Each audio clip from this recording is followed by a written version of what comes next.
Ethan Barnes straightened his formal diplomatic attire for the third time, the silver threading on the midnight blue jacket, catching the light of the two moons visible through the transport vessel's viewports. His palms were sweaty despite the climate control, and he kept rehearsing the greeting phrases the Earth diplomatic corps had drilled into him. "Relax, Ethan," his colleague Darius patted his shoulder. "It's just another diplomatic mission." "Just another mission?" Ethan ran a hand through his chestnut hair, careful not to disturb the careful styling. "This is the Celestial Empire's first formal diplomatic engagement with Earth in a century, and somehow I'm the ambassador they chose." "Because you're the best cultural analyst we have," Darius replied confidently. "Nobody understands alien customs better than you." Ethan wasn't so sure. At 32, he was the youngest ambassador Earth had ever appointed, and the gravity of representing humanity to the mysterious and technologically superior Celestial Empire weighed on him heavily. The transport glided silently through the magenta-colored clouds of Astralis, the royal planet of the Celestial Empire. As they descended, crystalline spires and floating pavilions came into view, structures that seemed to defy physics itself. The beauty struck Ethan speechless. "Remember," Darius murmured, "when Princess Novia extends her hands, you take her left wrist with your right hand, bow, and present the ceremonial gift with your left. That signals peaceful intentions." "Left wrist, right hand, bow, gift with left," Ethan repeated like a mantra. "Got it." The transport settled onto a platform that appeared to be made of liquid silver. A delegation awaited them, led by a tall, regal figure whose skin was a deep, rich purple that shimmered with tiny points of light, like embedded stars. Princess Novia of the Celestial Empire was even more magnificent than the holographic briefings had suggested. Her eyes, almost luminescent silver, widened slightly at Ethan's approach. Perhaps humans were as exotic to her as the Celestials were to him. "Ambassador Barnes," a translator spoke from beside the princess, "Her Royal Highness Princess Novia welcomes you to Astralis and the heart of the Celestial Empire." Ethan bowed formally. "The people of Earth are honored by this historic meeting." Princess Novia stepped forward, her flowing silver gown catching the light of the setting primary sun. She extended both hands, palms upward, in the traditional greeting gesture. "Left wrist, right hand," Ethan reminded himself. He stepped forward and gently grasped her left wrist with his right hand as practiced. Then he removed the ceremonial gift, a beautifully crafted crystal containing a preserved earth rose, and presented it with his left hand. A collective gasp rippled through the celestial delegation. Princess Novia's silver eyes widened, but then her expression softened into something Ethan couldn't quite interpret, surprise mixed with amusement. She spoke in a melodic language that the translator did not immediately convey. Then, to Ethan's shock, she leaned forward and pressed her forehead against his in a gentle touch that lasted no more than 2 seconds. When she pulled back, the princess was smiling, and her skin seemed to shimmer more intensely. "The princess accepts your proposal," the translator finally said, sounding flustered. "Proposal?" Ethan's heart skipped a beat. I'm afraid there might be a misunderstanding.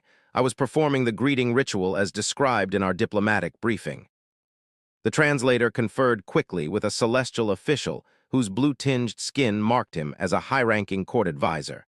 The advisor's expression shifted from surprise to what appeared to be restrained laughter. "Ambassador Barnes," the translator said carefully, "you have just performed the ancient celestial marriage proposal ritual. By taking the princess's left wrist with your right hand while presenting a gift with your left, you have signaled your desire to unite your life force with hers. By touching foreheads, the princess has accepted." Ethan's blood ran cold. "Marriage? But that can't be right. Our research indicated this was the formal greeting between diplomatic parties." Darius had gone pale beside him. "Ethan," he whispered urgently, "the briefing said right wrist with left hand. You did it backward." The realization hit Ethan like a gravitational anomaly. He had reversed the protocol completely, inadvertently proposing marriage to an alien princess on first contact. "There must be a way to explain the mistake," Ethan whispered back desperately. Princess Novia approached again, this time without a translator. To Ethan's surprise, she spoke in perfect, unaccented English.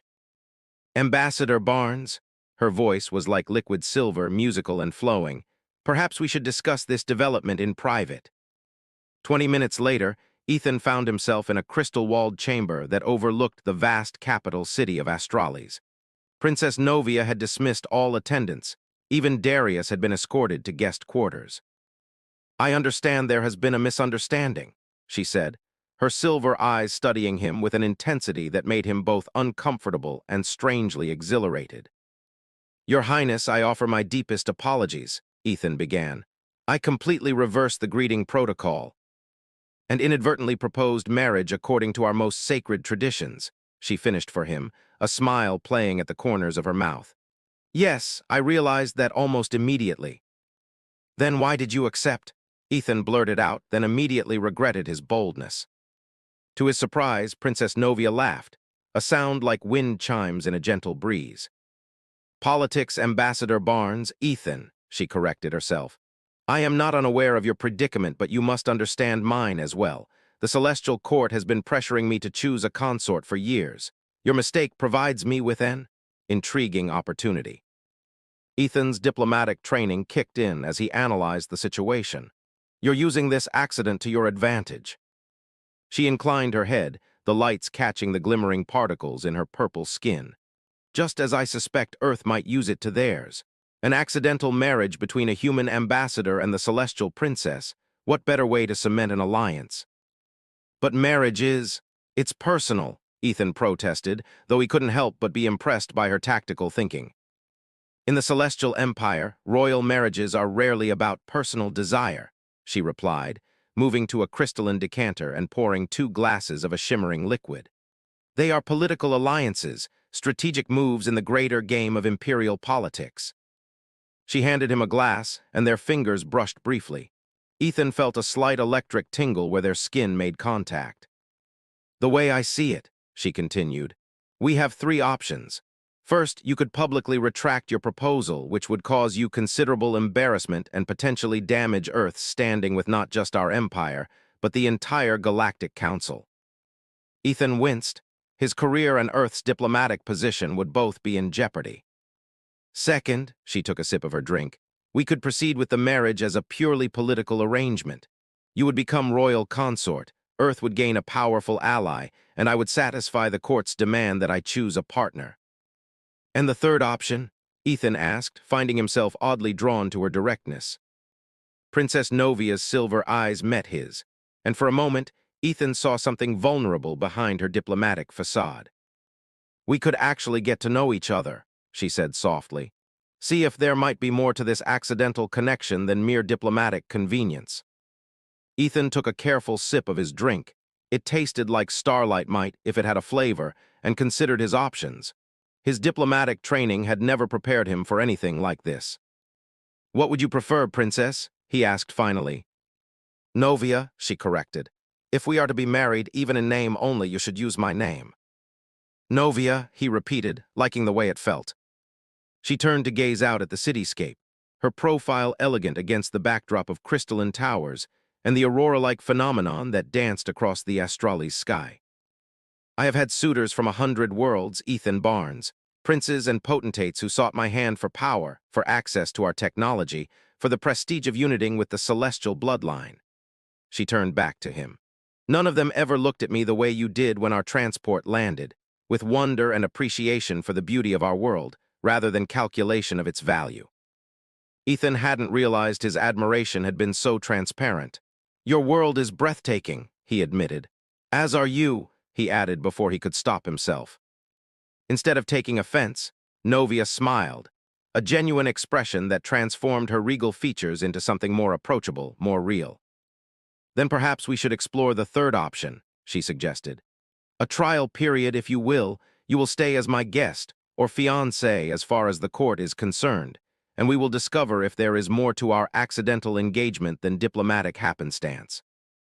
The rational part of Ethan's mind warned him about the complications, the cultural differences, the potential diplomatic minefield. But another part, perhaps the part that had drawn him to alien cultures in the first place, was intrigued by the possibility.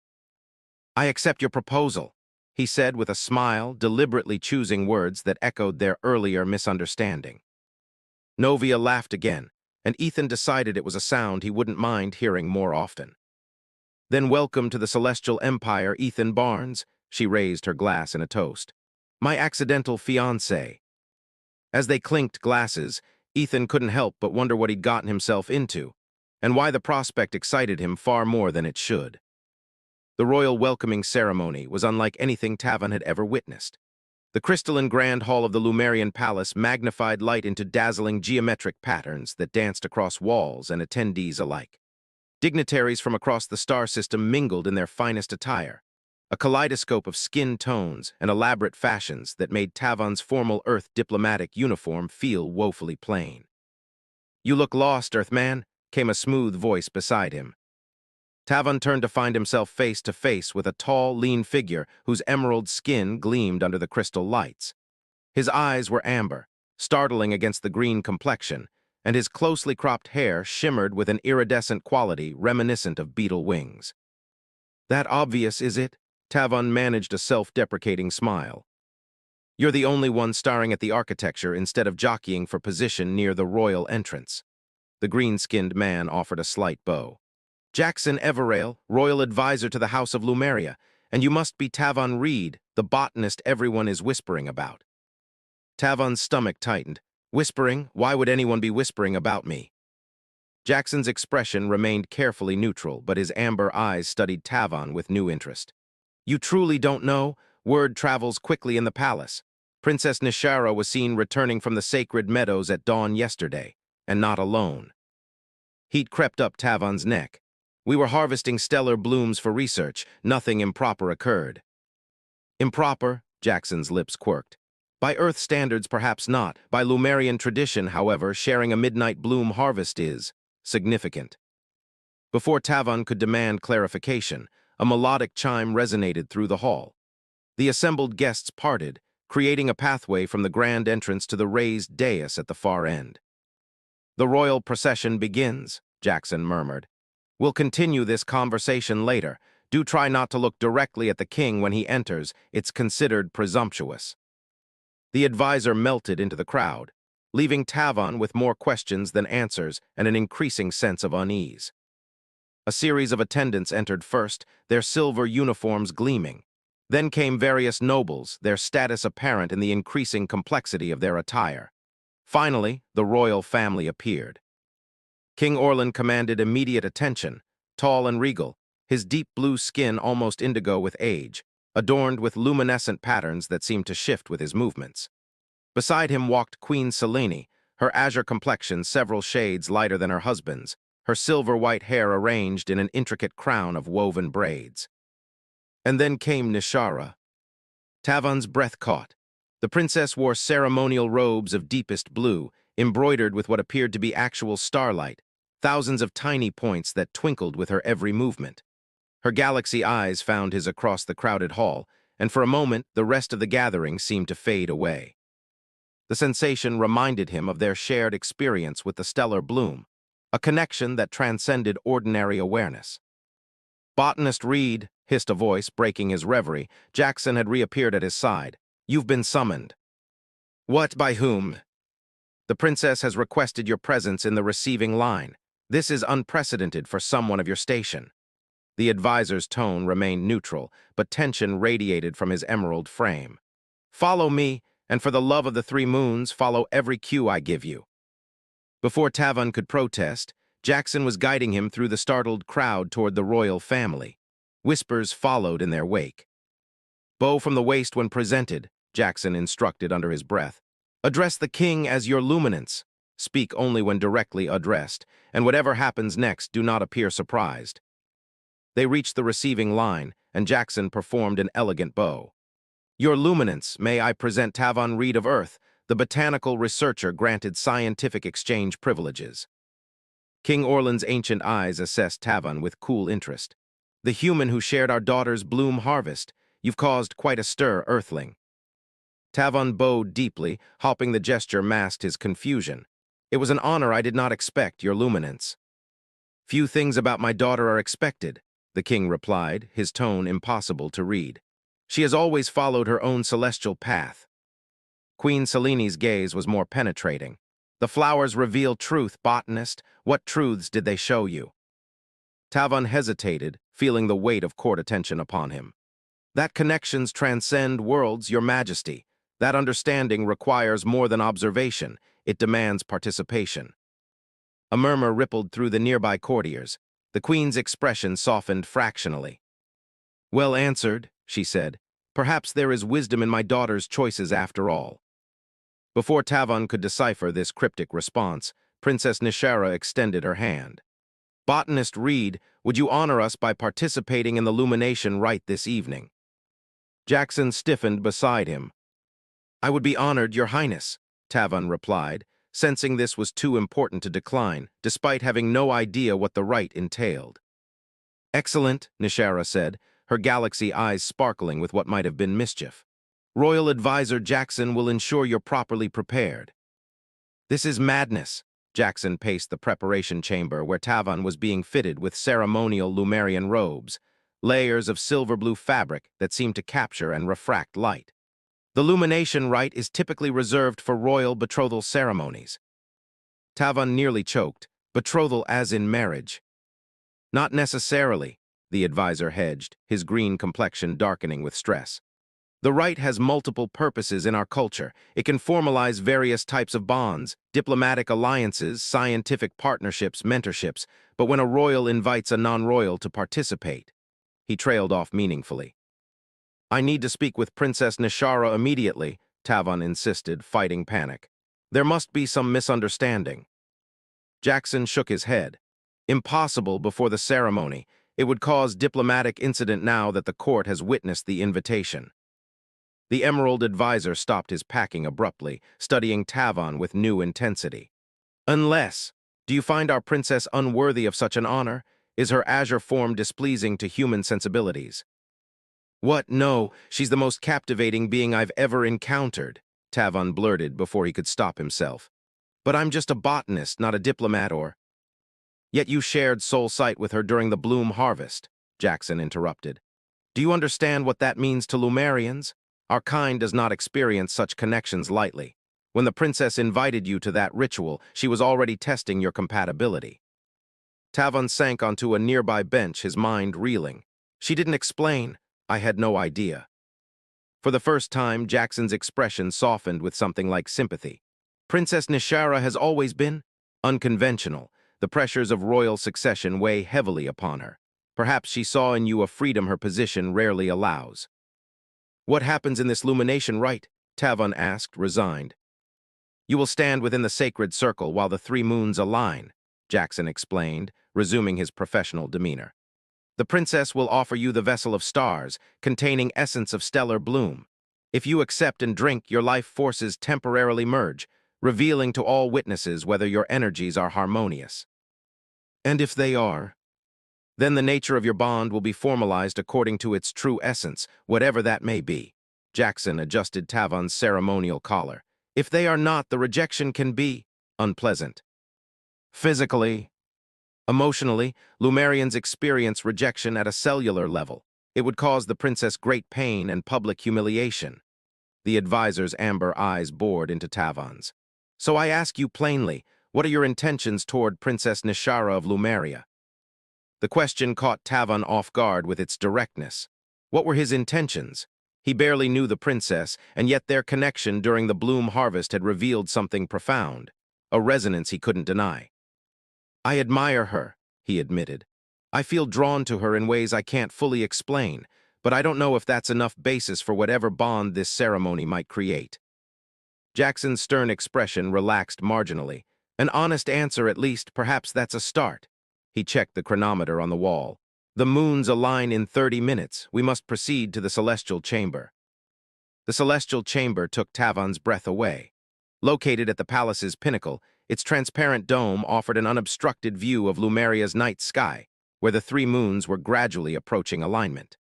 The chamber floor was inlaid with a circular pattern of luminescent stones that seemed to pulse with a rhythm of their own. Court nobles lined the chamber's perimeter, their whispers fading as Tavan entered with Jackson at his side. Across the circle waited Princess Nishara, resplendent in robes that seemed woven from the night sky itself. Beside her stood the king and queen, their expressions inscrutable. "Remember," Jackson whispered as they approached, "this is a sacred ceremony. Whatever happens, respond with grace." Tavan nodded, his mouth dry with nervousness. As he took his position across from Nishara, their eyes met. Something passed between them, a silent communication that simultaneously calmed and electrified him. King Orlan stepped forward, his ancient voice resonating through the chamber. "For millennia, the people of Lumeria have looked to the three moons for guidance. When they align, the veils between essence and form grow thin, allowing us to perceive deeper truths. The first and second moons had already aligned, their combined light creating a silvery gold beam that pierced the dome and illuminated the circle's center. Today, Princess Nishara of the Royal House of Lumeria has requested the lumination rite with Tavan Reed of Earth," the king continued. "Let all witnesses observe what the light reveals." Queen Selene approached, bearing a crystal vessel filled with glowing blue liquid. She presented it to her daughter with ceremonial grace. Nishara accepted the vessel, then stepped into the circle's center, the moonlight bathing her azure skin in ethereal radiance. "Tavan Reed," she addressed him formally, "I invite you to share the essence of stars, that our true natures may be revealed before these witnesses." This was the moment of decision. Tavan glanced at Jackson, whose emerald face remained carefully composed but whose amber eyes conveyed clear warning. Proceed with caution. Taking a deep breath, Tavan stepped forward into the circle. The moment he crossed the luminescent boundary, he felt a shift, as if he'd entered a space where normal physical laws were suspended. "I accept your invitation, Princess Nishara," he replied, surprised by the steadiness of his voice. She smiled then, a private expression meant only for him despite their many observers. "The essence reveals only what already exists between souls," she said softly. "Fear not." Nishara raised the vessel to her lips and drank, then offered it to Tavan. The liquid glowed with the same internal light as the stellar blooms they had harvested together. Tavan accepted the vessel and drank. The essence tasted of starlight and possibility, spreading warmth through his body that quickly intensified to a brilliant heat.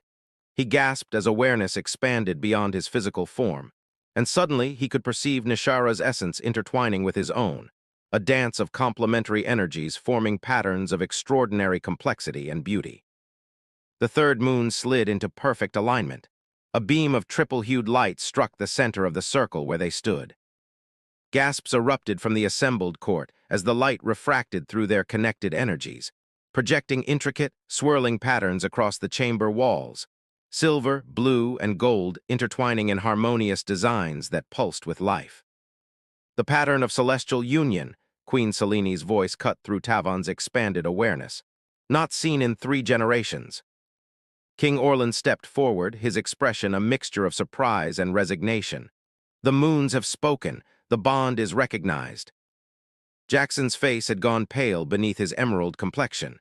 He bowed deeply toward the royal couple, then toward Tavan and Nishara. "What does this mean?" Tavan managed to ask as the light began to fade, and his awareness gradually contracted back to normal parameters. Nishara's galaxy eyes held a mixture of triumph and apprehension. "It means, Tavan Reed of Earth, that you are now my consort under Lumerian law." "Consort," Tavan echoed weakly. "What humans might call a husband," she clarified. The chamber erupted into chaos as courtiers rushed to process this unprecedented development. A human botanist accidentally married into the royal line of Lumeria. Jackson appeared at Tavan's side, his professional composure barely masking his agitation. "Congratulations, my lord," he said through gritted teeth. "It appears I now serve you as well as the princess." "This wasn't my intention," Tavan whispered, overwhelmed. "Intentions matter less than outcomes in royal politics," the Emerald advisor replied grimly. "Come, the bond feast awaits, and we have much to discuss before morning." As they exited the celestial chamber, following the royal procession, Tavan caught sight of a striking figure observing from the shadows, tall and elegant with violet skin and eyes like polished silver. Unlike the other courtiers, she did not appear shocked by the ceremony's outcome, but rather calculated, as if already formulating her response to this unexpected turn of events. Jackson followed his gaze and tensed. "Ambassador Zephyr of the Nebula Dominion," he murmured, and our most significant problem just became much larger. How so? Tavan asked, his head still spinning from the ceremony's implications. Because until tonight, Princess Nishara was unofficially promised to the Nebula Dominion's prince, Jackson replied.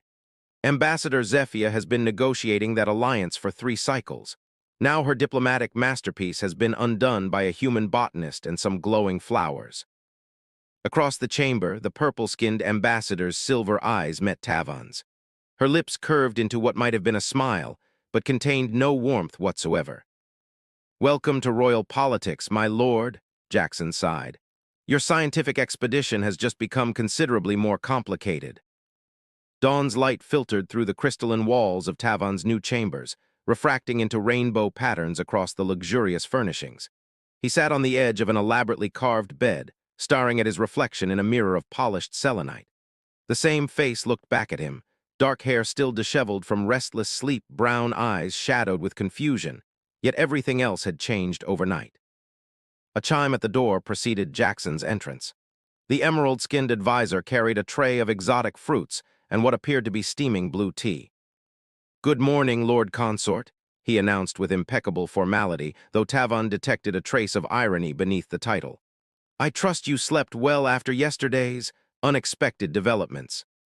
"Hardly," Tavan admitted, accepting the offered cup. The tea tasted of citrus and something like cinnamon, but with an electric undertone that instantly cleared his mental fog. "This marriage, is it legally binding? By Earth standards, I mean." Jackson arranged himself in a chair opposite Tavan, his movements precise and economical. The interstellar accords of 2187 recognize cultural marriage ceremonies as binding across all signatory planets. Earth and Lumeria both ratified those accords 20 years ago. "So I'm actually legally married to Princess Nishara." "Quite irreversibly so," Jackson confirmed.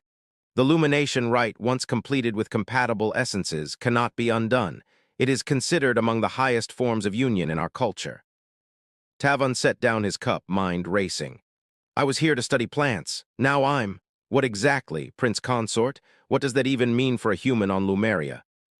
For the first time, genuine sympathy softened Jackson's amber eyes. "It means, Tavan Reed, that you have become a pivotal figure in interstellar politics overnight. The Lumerian royal line has not welcomed outside blood in 7 generations."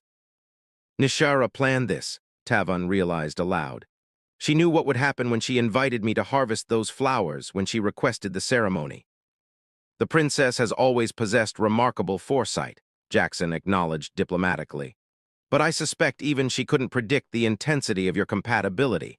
The pattern formed during your union was unprecedented." A knock interrupted them.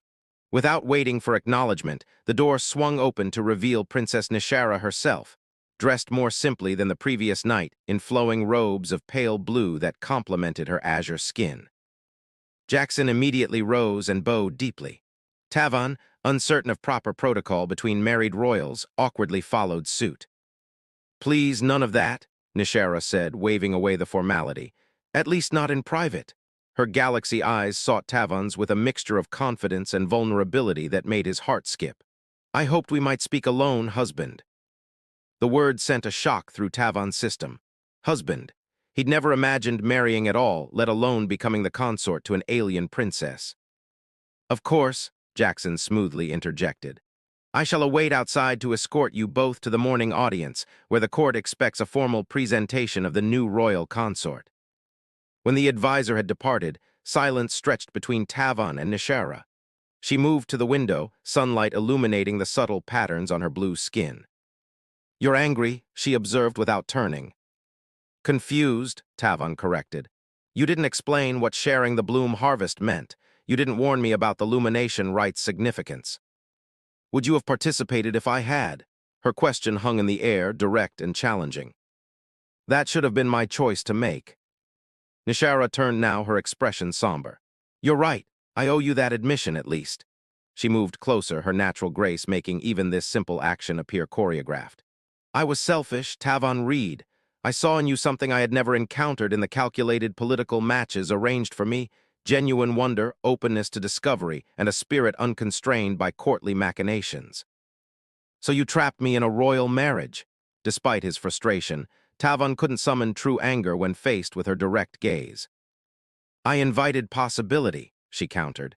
"The Lumination Rite cannot create what doesn't exist. It only reveals the compatibility already present between souls. Had we been incompatible, the ceremony would have shown nothing but discord." "Instead, it displayed a pattern not seen in generations," Tavon recalled. "What does that mean exactly?"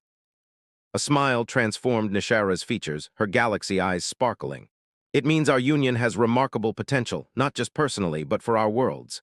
She took his hands in hers, her skin warm against his. "I didn't expect such profound harmony, Tavon. I hoped, yes, but the reality exceeded even my aspirations." Despite himself, Tavon felt the same connection that had first drawn him to her in the meadow, a resonance beyond explanation. "You could have simply talked to me, explained your interest." "Royal courtship doesn't allow for such directness," she sighed. "Every word I speak is analyzed for political implication. Every gesture becomes diplomatic signal. This way," she hesitated, "this way was irrevocable. No one can undo what the three moons have blessed." Before Tavon could respond, another knock came at the door, more insistent this time. "Princess," came Jackson's urgent voice, "Ambassador Zephia requests immediate audience with both you and Lord Tavon before the court gathering." Nishara's expression tightened. "So it begins," she murmured. Raising her voice, she called, "We will receive her here, Jackson." Turning back to Tavon, she squeezed his hands. "Whatever happens next, remember that our connection is genuine. Politics may rage around us, but what exists between us is real." She released him just as the door opened again, admitting a regal figure whose violet skin seemed to absorb light rather than reflect it. Ambassador Zephia stood taller than both Nishara and Tavon, her lithe frame draped in flowing garments of deepest purple and silver. Her eyes, like polished mercury, assessed them with cool calculation. "Princess Nishara," she inclined her head fractionally, the minimum gesture required by protocol. Her voice was melodious but edged with steel. "And, Lord Consort Reed, how convenient to find you both together on this historic morning." Jackson hovered near the doorway, his emerald features set in careful neutrality, but Tavon noticed his hand resting near what appeared to be a concealed weapon. "Ambassador Zephia," Nishara responded with equal frigidity. "To what do we owe this unexpected pleasure before the formal court session?" The purple-skinned diplomat's smile didn't reach her silver eyes. "Mere courtesy. I wish to personally congratulate you on your expeditious marriage before expressing the Nebula Dominion's official position." "Which is," Tavon found himself asking, earning a sharp glance from Jackson. Zephia turned her mercurial gaze upon him fully for the first time, studying him as one might examine an unusual specimen. "Fascinating. A human botanist with no diplomatic training, suddenly elevated to royal consort." She glided closer, her height forcing Tavon to look up slightly. "Tell me, botanist, do you understand what your impulsive union has undone?" "Ambassador," Nishara warned, stepping between them, "address your concerns to me, not my consort." "Your consort?" Zephia repeated with delicate emphasis. "Yes, that's precisely the issue at hand. The Nebula Dominion has spent 3 cycles negotiating your betrothal to Prince Vorath. Treaties were drafted, trade agreements finalized, military alliances secured." With each statement, her voice cooled further. "All now jeopardized by your botanical experiment." Tavon felt the weight of interstellar politics suddenly crushing down upon him. His simple research mission had inadvertently disrupted galaxy-spanning diplomacy. "The Lumination Rite has spoken," Nishara replied firmly. "Even the Nebula Dominion recognizes the sanctity of soul bonds revealed under the 3 moons." "Indeed," Zephia conceded with dangerous pleasantness. "We respect the ancient ways. However, we also respect proper procedure. Our legal experts have already identified several irregularities in yesterday's ceremony." Jackson stepped forward. "What irregularities? I personally oversaw all preparations." The ambassador withdrew a slender device from her robes and activated it. A holographic document materialized in the air between them. "Lumerian Royal Code, Section 117. All participants in a royal lumination rite must be fully informed of its implications and provide explicit consent." Her silver eyes fixed on Tavon. "Were you fully informed, Lord Consort?" Tavon hesitated, caught between diplomatic necessity and truth.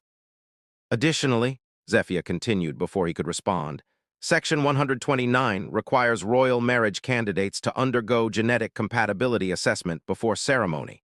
No such assessment was conducted. She deactivated the device with a flick of her wrist. The Dominion will formally challenge the validity of this union at today's court session. On what grounds? Nishara demanded. The ceremony was witnessed by the court, the pattern manifested clearly for all to see. On grounds of procedural violation and potential coercion, Zephyr replied smoothly. Unless, of course, an alternative arrangement can be reached. State your terms, Ambassador, Jackson interjected, his professional mask firmly in place. Zephyr smiled, a predator sensing advantage. Simple. The human returns to Earth with generous compensation. The marriage is quietly annulled, citing procedural errors. Princess Nishara recommits to the Dominion alliance as originally planned. And if we refuse, Tavon found himself asking. The ambassador's violet skin seemed to darken with intensity. Then the Nebula Dominion withdraws from the Stellar Protection Pact, leaving Lumeria's outer colonies vulnerable to Scourge incursions. She examined her perfectly manicured nails. I understand the Scourge have been particularly active near your sister's research station, Princess. How unfortunate it would be should our patrol ships be reassigned. The threat hung in the air, ice-cold and undeniable. You have until the grand feast tonight to decide, Zephyr concluded, moving toward the door. Choose wisely, for more than romance hangs in the balance. At the threshold, she paused. Oh, and Lord Consort, I would avoid sampling any gifts sent to your quarters. Not everyone welcomes Earth influence in Lumerian affairs. After she departed, silence enveloped the room. She threatened my sister, Nishara finally said, her voice tight with controlled fury. And implied someone might try to poison me, Tavon added. Charming diplomatic technique. Jackson looked grim. Ambassador Zephyr is notorious for achieving her objectives by any means necessary. If she cannot legally invalidate your union, she may attempt more direct methods. I need to see my sister, Nishara declared. Ensure her protection is increased immediately. Already done, Your Highness, Jackson assured her. I dispatched orders the moment the ambassador mentioned the research station. Tavon's mind raced with implications. The Nebula Dominion would really abandon defense agreements over a marriage alliance. It was never just a marriage alliance, Nishara explained, packing the room. The Union would have granted them mining rights to our moon Celestra, which contains the galaxy's richest deposits of quantum crystals. Essential for advanced starship drives, Jackson elaborated.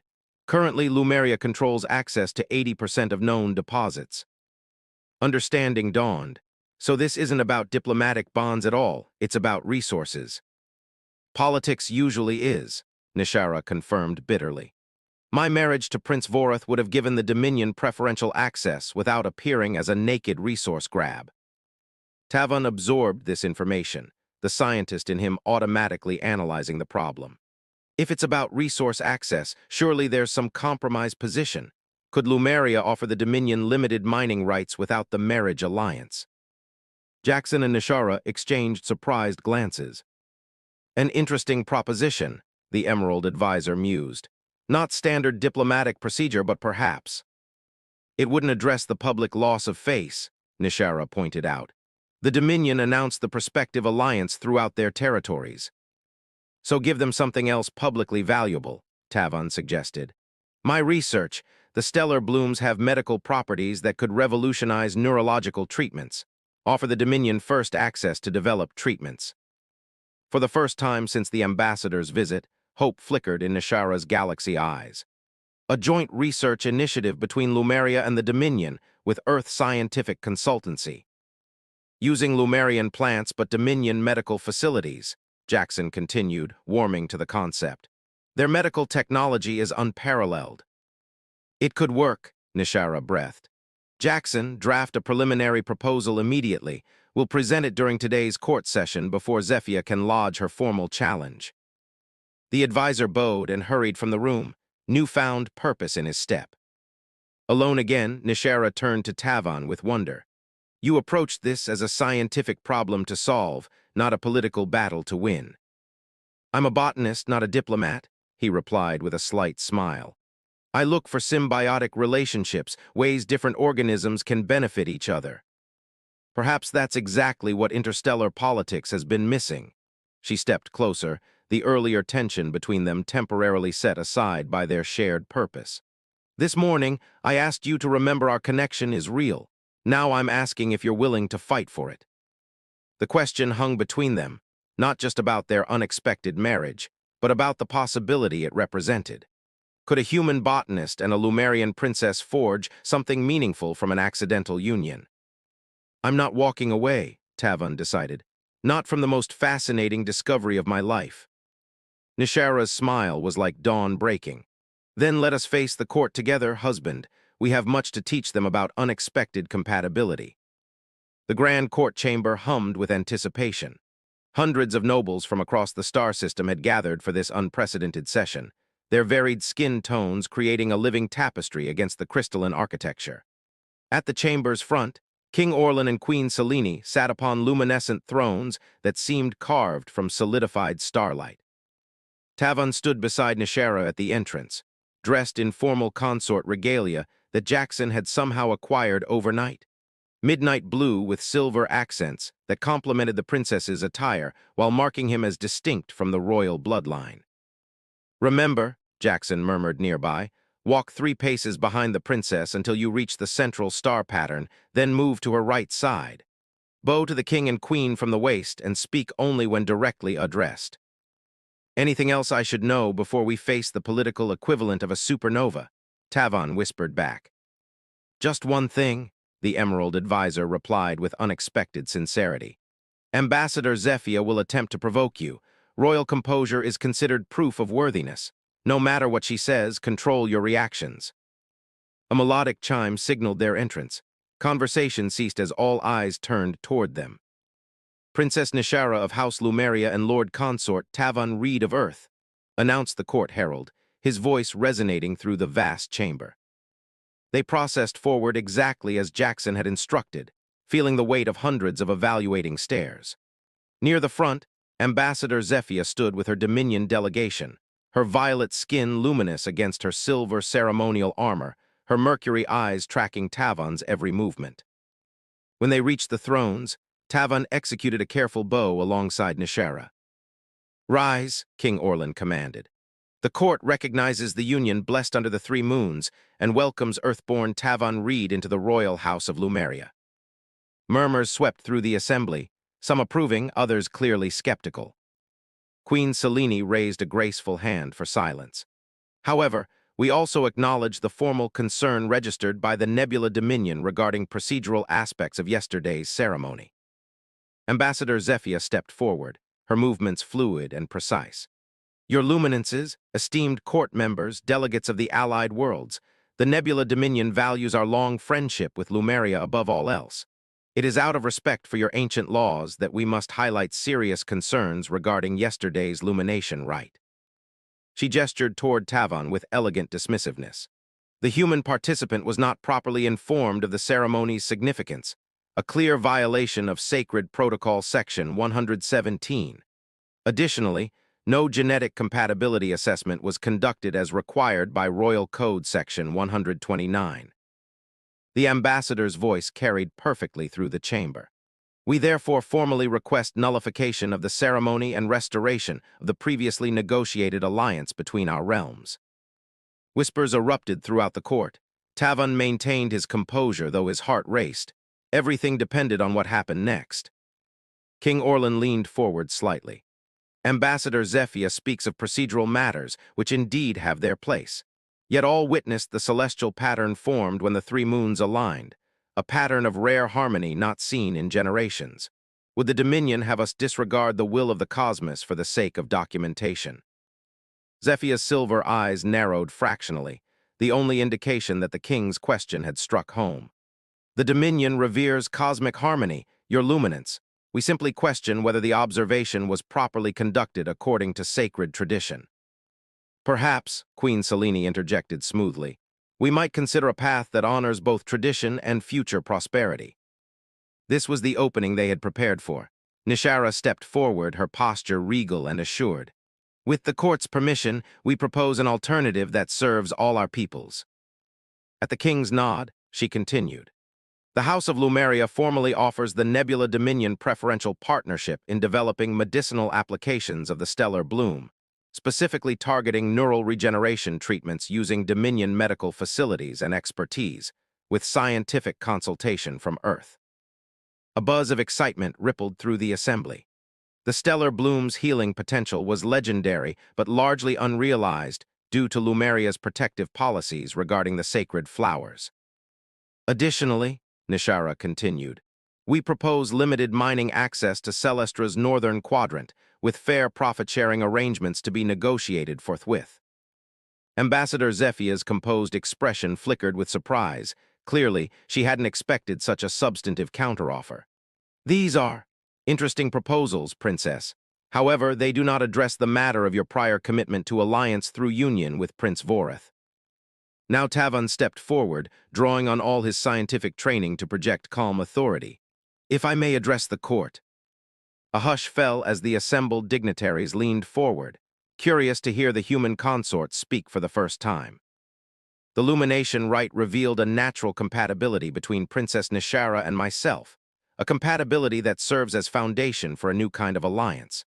Rather than uniting just two royal houses, our union creates possibilities for cooperation between three worlds, Lumeria, Earth, and the Nebula Dominion. He gestured toward the violet-skinned ambassador. Where Ambassador Zephia sees procedural irregularity, I see unprecedented opportunity. The stellar bloom's medicinal potential, combined with Dominion medical technology and Earth's scientific methodology, could alleviate suffering throughout the galaxy.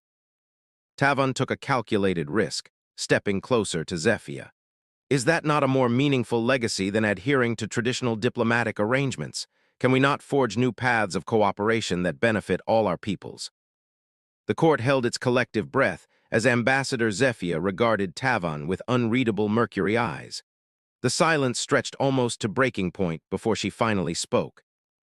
The human speaks with surprising wisdom, she acknowledged, her melodious voice carrying a note of reluctant respect. The Dominion will require time to consider these alternative arrangements. King Orlan nodded gravely. A reasonable request. The court will reconvene in 3 days' time to hear the Dominion's response. Until then, the union of Princess Nishara and Lord Consort Tavan stands as blessed under the three moons. As the court session concluded, Tavan caught Jackson's eye across the chamber. The Emerald Advisor offered the slightest nod of approval. They had won a reprieve, but Tavan harbored no illusions. Ambassador Zephia's calculating expression as she departed with her delegation made one thing clear. The violet-skinned diplomat was far from defeated. She had merely retreated to formulate a new strategy. Well done, husband, Nishara murmured as they proceeded from the chamber. You've passed your first test of royal politics. Somehow I doubt it will be the last, Tavan replied, noticing how several courtiers who had previously ignored him now attempted to catch his attention. Indeed not, came Jackson's voice as the advisor fell into step beside them. Ambassador Zephia has requested a private tour of the royal gardens tomorrow, specifically the section where the stellar blooms are cultivated. A reconnaissance mission, Nishara realized aloud. Undoubtedly, Jackson agreed, and she has specifically requested that Lord Tavan, as an earth botanist, serve as her guide. Tavan felt a chill despite the palace's perfect climate. She wants to separate me from court protection. Precisely, the Emerald Advisor confirmed grimly. The question is whether she intends to threaten, bribe, or simply eliminate the complication you represent. Nishara's galaxy eyes darkened with determination. Then we must ensure she finds our botanist consort more valuable alive than removed. She turned to Tavan. It's time you learned more about the true power of the stellar blooms, knowledge that has remained within the royal family for millennia.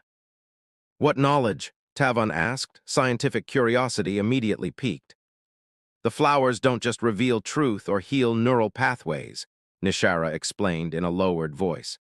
In the right hands, they can also forge unbreakable mental connections between compatible beings, connections that transcend physical distance.